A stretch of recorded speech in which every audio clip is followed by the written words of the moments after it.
Kalau memang menjadi wakil rakyat tidak bisa menjalankan tugas dengan baik dan melayani rakyat, mundur saja.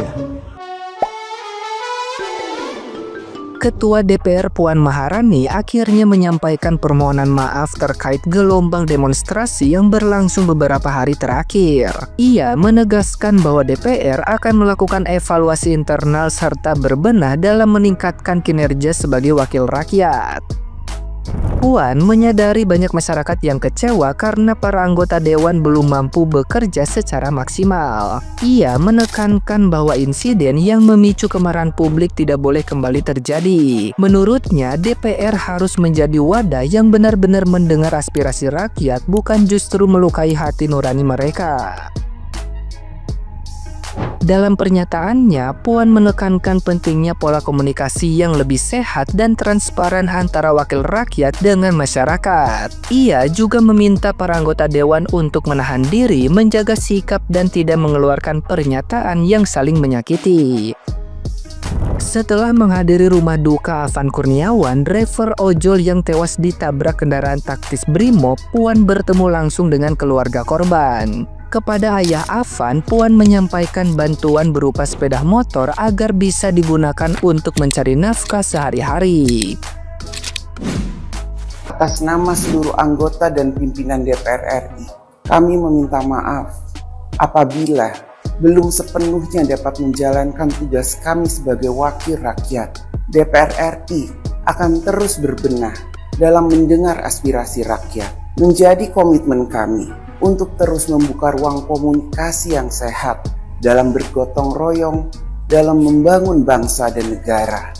Kita bersama harus selalu mawas diri, harus selalu bekerja keras, dan harus selalu berdoa agar ke depan insiden dan tragedi seperti ini tidak terjadi kembali dan tidak pernah terjadi lagi. Semoga Allah Subhanahu wa Ta'ala, Tuhan yang Maha Esa, memberikan rahmat dan bimbingannya bagi kita semua. Wassalamualaikum warahmatullahi wabarakatuh. Om Santi, Santi, Santi Om. Terima kasih. Nah, gimana nih menurut netizen yang terhormat? Silakan berkomentar ya.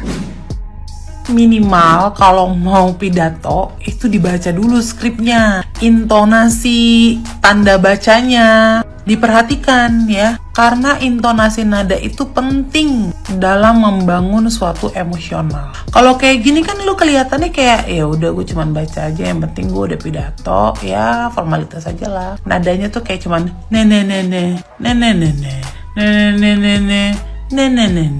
gitu, terkesan ya udah yang penting selesai gitu. Bu, udah telat bu, ngomong seperti ini udah telat banget sumpah. Kemarin pada kemana?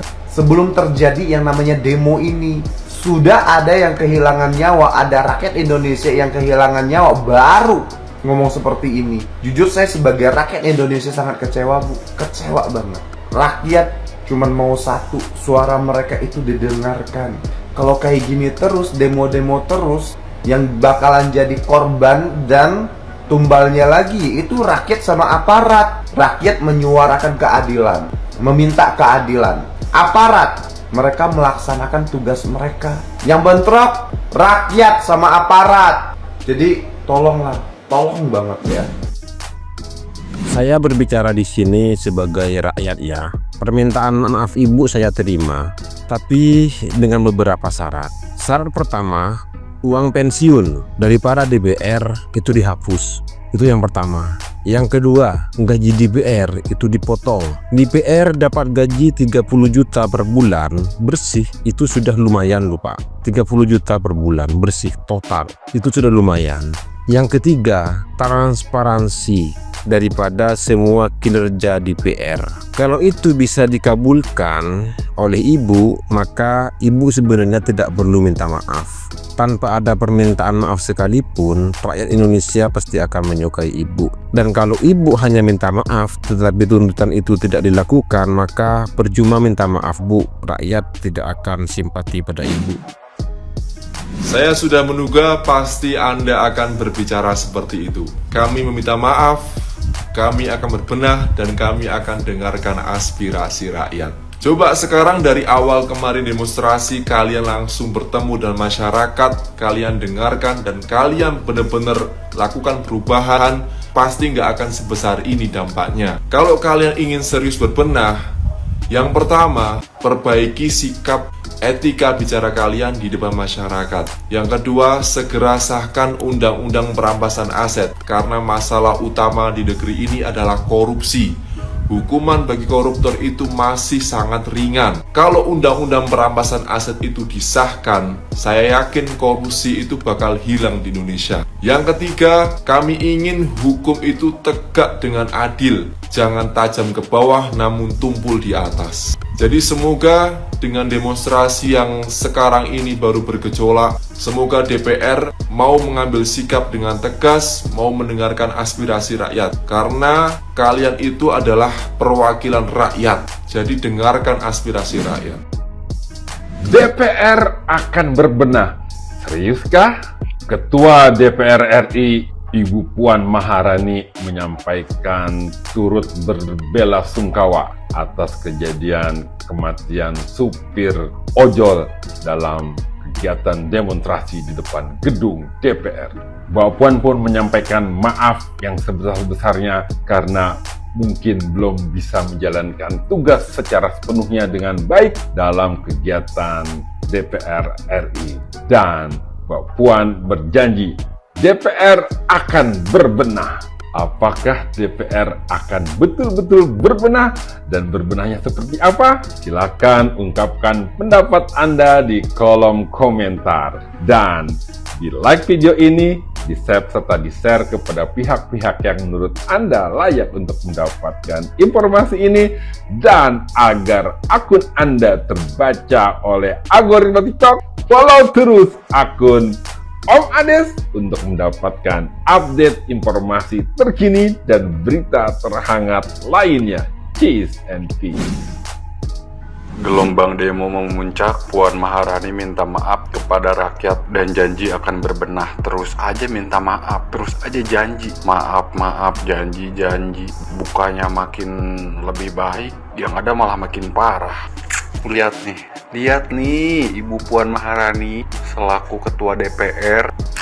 Lihat sekarang masyarakat kayak gimana. Berbenah ya. Mau jadi apa berbenah? Berbenah bukan jadi lebih baik, yang ada malah makin gak jelas. Banyak peraturan sama kebijakan yang gak jelas. Yang ada yang sarakan rakyat doang. Lu mah enak kalian di DPR, difasilitasi sama negara. Fasilitas itu juga duitnya dari duit rakyat. Kalau misalkan emang mau kayak gini terus, lihat aja rakyat nggak bakal diem. Rakyat udah muak, rakyat udah benci sama kalian. Kalau nggak ada hukum kayaknya hancur tuh. Sampai kapan terus berbenah, Bu? Sampai kiamat. Kalau memang menjadi wakil rakyat tidak bisa menjalankan tugas dengan baik dan melayani rakyat, mundur saja. Ya, karena gini, Bu ya. Oke, ada banyak anggota DPR yang memang benar-benar bekerja untuk rakyat, sepenuhnya mengabdikan diri kepada rakyat. Tapi juga banyak pejabat-pejabat anggota DPR yang hanya ongkang-ongkang, tidur-tiduran, gak jelas, yang penting punya jabatan, punya gaji, punya tunjangan. Mereka jadi juga karena duitnya banyak, ya. Yang perlu dibenahi itu adalah sistem rekrutmen anggota DPR. Jadi partai-partai itu dalam menyeleksi kader-kader harus bagus, ya, harus berkualitas. Partai-partai yang terpenting ada orang duitnya banyak, walaupun pendidikannya nggak bener, nggak bisa apa-apa, ya udah direkrut, nanti dicalonkan, duitnya banyak, bisa nyogok sana sini, jadi. Ayo seluruh partai, ya, perbaiki rekrutmen caleg-caleg, kader-kader. Jangan karena duitnya banyak diterima, jangan. Tapi pilih yang memang benar-benar bisa bekerja, melayani rakyat sepenuh hati. Jangan asal-asalan. Ya, Bu ya. Ibu Puan Maharani yang terhormat, kalau soal memaafkan itu gampang Bu, gampang sekali. Yang paling penting itu Ibu sejahterakan dulu rakyat Indonesia. Ibu itu kan wakil ya, wakil rakyat. Nah teman-teman Ibu itu kan, anak-anak buah Ibu kan ketuanya ya. Jadi mewakili kami sebagai rakyat jelata, sebagai rakyat yang biasa untuk mewujudkan segala impian dan keinginan kami. Jadi isi otak kami, aspirasi kami, keinginan kami tolong diwujudkan dan didengarkan gitu. Bukan hanya mensejahterakan Ibu sendiri, mensejahterakan orang-orang Ibu sendiri. Artinya wakil itu kan mewakili, karena kami ini tidak sanggup untuk datang ke sana semua. Dan tidak mungkin jutaan manusia itu datang ke gedung itu semua untuk mengeluarkan aspirasinya. Ya ini akhirnya demo seperti ini, karena mereka sudah datang dengan sendiri mewakili diri sendiri untuk datang ke kantor-kantor kalian Bu, untuk memberikan aspirasi kami. Akhirnya ada demo seperti ini. Nah kalau dari dulu sudah Ibu dengarkan, sudah Ibu ikutin keinginan rakyat, sudah mensejahterakan rakyat Indonesia, mungkin gak akan terjadi demo-demo besar seperti ini Bu. Dan Ibu gak perlu mengatakan kata maaf. Orang pun akan mencintai Ibu, menyayangi Ibu, bukannya malah melecehkan seperti Ahmad Syahroni mengatakan orang terbodoh di dunia. Eko menggoyang-goyang, istilahnya menggoyang-goyang hinakan rakyat. Enggak begitu mestinya Bu, kalian kan wakil. Wakil itu kan yang mewakili, sekali lagi saya bilangnya, bukan berarti kalian wakil dan harus terlalu dihormatin, disombongin. Betul, kami harus hormat dengan wakil rakyat, harus sopan, harus santun terhadap wakil rakyat. Tapi bukan berarti harus disombongin Bu, bukan berarti harus dihinakan. Ini kita aja takut sama orang anggota DPR. Takut kita ngomong salah sedikit, kalian bermainnya gak enak gitu. Kita salah langkah sedikit, kalian akan lebih keras lagi. Oh, saya wakil rakyat. Seakan-akan kami ini masyarakat yang pantas diinjak, padahal kami yang Anda wakil itu bukan diwakil untuk diinjak-injak harga dirinya Bu ya, tapi diwakili untuk kesejahteraannya, untuk kehidupan yang akan datangnya, bagaimana kesejahteraan dan keselamatan Indonesia.